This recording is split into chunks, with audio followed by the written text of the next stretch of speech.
Alright, my first ride of the day is going to be the Softail Deluxe.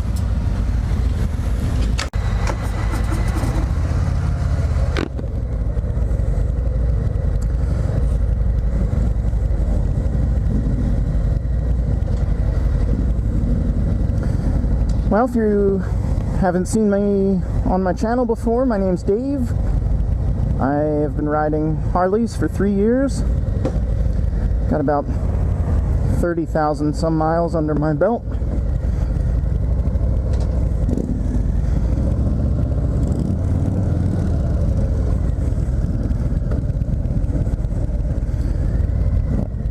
This is not going to be a real in-depth review. There's plenty of people doing those. This is just my take on this particular bike. So this is a Softail Deluxe, a new Softail frame. This should be a 107. Just sitting here idling, it's very smooth compared to my Dyna Lowrider, which is a very vibratey kind of bike. And from what I've read about the new Milwaukee 8s, which I have ridden before, you know, it's a very smooth engine. They actually had to not make it too smooth because a lot of us Harley guys like that, like to feel the machine. So this is the first ride of the day on this demo event. It's like we got close to a dozen people, and they just went over the rules with us. It's pretty controlled. Pretty controlled. One of the things I've done on previous demo rides is kind of hang back a little bit on the highway and then open it up. They call that slingshotting, and that's a no-no.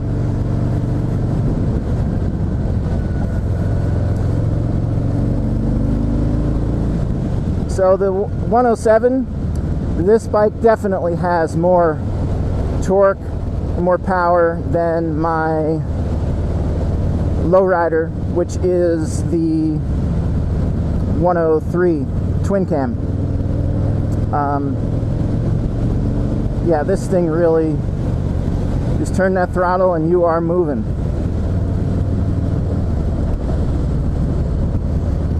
They warned us about some wet spots out here. It was 50 this morning and pretty foggy, and had some rain yesterday, so gonna have some wet spots. Anyway, let's see if I can close this up and sound a little better. I'm not gonna be able to do a lot of antics out here, like you know, wheelies and stuff. Now, I'm not gonna be able to ride this like I would if I was just by myself, because I'm just riding in a group here. But it's a really comfortable bike. The seat and the riding position feel good. I have forward controls on my bike. This one feels better than the twin cam Softail that I rode a couple years ago. My legs are out a little bit more. I was really scrunched up on the, I think it was a 2016 that I rode. But this is really comfortable. I'm 6 feet tall. I prefer forward controls on my bikes, but this one stock feels really good. I would be totally comfortable just keeping it like this. Of course, it has floorboards, and that just really adds to the comfort level. The suspension feels really good. I'm 195 pounds on a good day, and I'm not sure how they have the suspension adjusted. You know, these have that monoshock that you can adjust, but it feels good, firm. And the seat, you know, granted, I'm only going to be on this thing for 10 or 15 minutes, but the seat feels nice. It feels like it has enough padding that you can spend a little time in it without getting a sore behind. I prefer stage one upgrades on my bike, louder pipes and such. Obviously the factory pipes aren't going to sound that good, but sometimes the factory pipes can really sound pretty bad, in my opinion, at least on some of the previous bikes I've had. This one sounds pretty good, you know.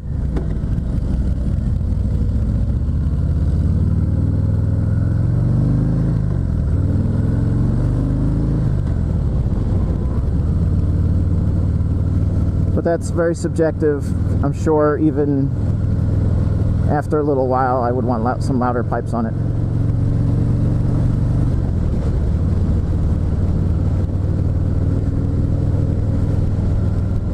I usually have a windshield too on my bikes, but obviously this one doesn't have one, but you know, it feels pretty normal.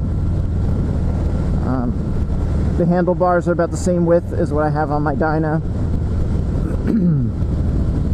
It's a beautiful looking bike. I really like the Softails. The new Softail line has the new frame, which is a lot stiffer than the Dyna frame. I'm probably not going to really get a feel for it on this ride, but that is definitely a big plus. My riding style is not crazy, in my 50s, so I mean, there's definitely people who ride really aggressively and really fast. I am a cruiser type rider, but I definitely like to get on it when the opportunity is there.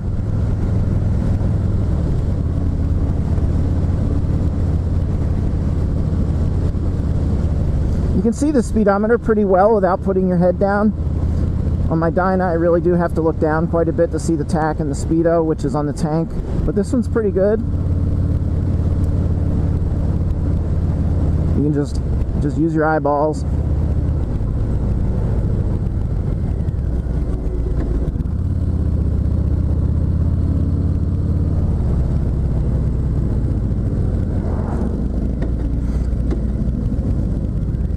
The shifts feel nice and solid. I mean, Harleys always have that clunk.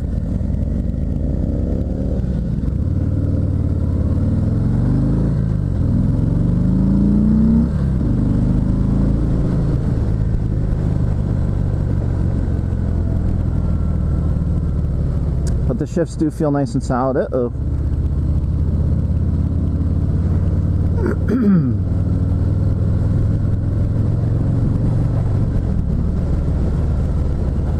Really nice bike. Really nice bike. It handles well.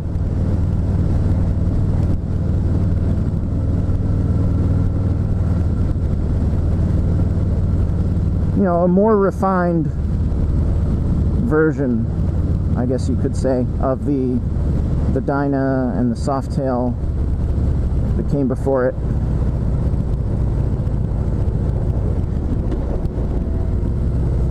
These floorboards are really nice. I don't have floorboards. You could definitely...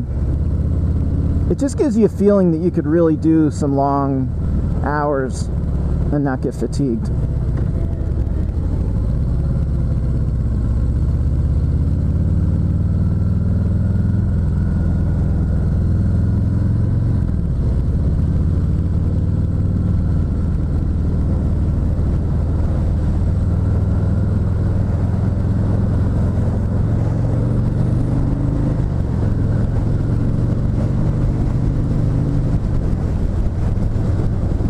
This bike has 680 miles on it.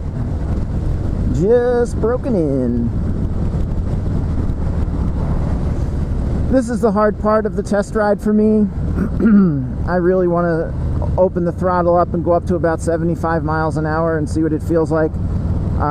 We're doing 45, 50 right now. I think the speed limit out here is 65, so as you can see, there's a decent amount of car traffic. Alright, here we go. We're doing we're doing 65, so that's what happens when you have a escort ride or a group ride. You're just not going to be able to do your thing. Feels good out here. You know, here in Northeast Pennsylvania, our roads are not exactly great, and sometimes you can hit some things here out on the highway that'll make your fillings come loose. I don't expect to be hitting anything like that, so I won't be able to test that feature, but just general riding, it really does feel nice and planted and steady. You know, I don't know what adjectives to use. It's just a comfortable ride. Feels really good. My first bike was a 2007 Sportster 1200, and let me tell you, when you took that thing up to 65-70 miles an hour and had 5 gears, you knew you were on a motorcycle. That thing was really revving, and after about 15 minutes like that, my fingers would start getting numb from the vibration. My Dyna is better, 6 gears, and you can really cruise at 75 and much lower RPMs, and I don't have any issues with vibration. But this bike is whole next level. You're not going to have any vibration issues with this. Feels good. I mean, you can move around in the seat a little bit, kind of, you know, you feel a little bit of a backstop. It's just nice to be able to move around a couple inches in either direction, just to kind of not be in the same set position all the time. I like being able to do that, and you can do that here.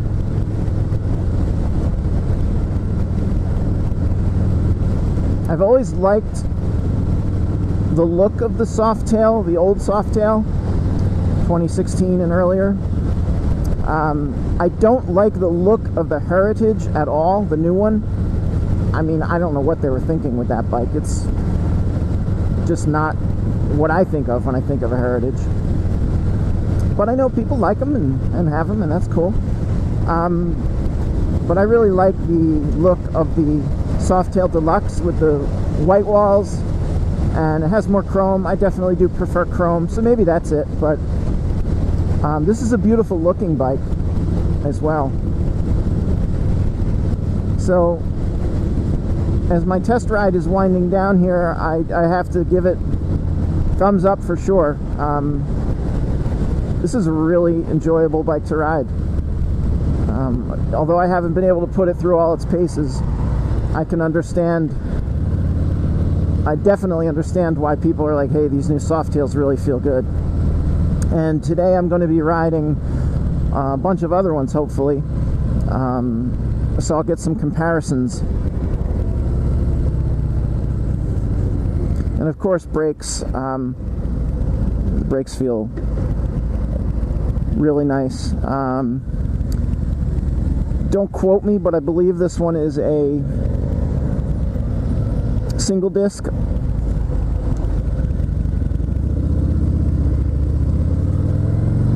Single disc brake up front. I'll correct that at the end if I'm wrong. But it has good stopping. Good stopping. And here we are, back at the dealership. As I said, this wasn't to be an exhaustive, professional type review, just my impressions of a test ride. Just one last thing I'll mention is low speed stability. Feels fine, feels really good. You can really do the friction zone thing and go very slow if needed.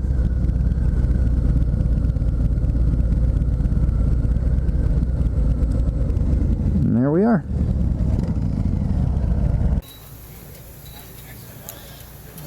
So this is the Deluxe we just rode.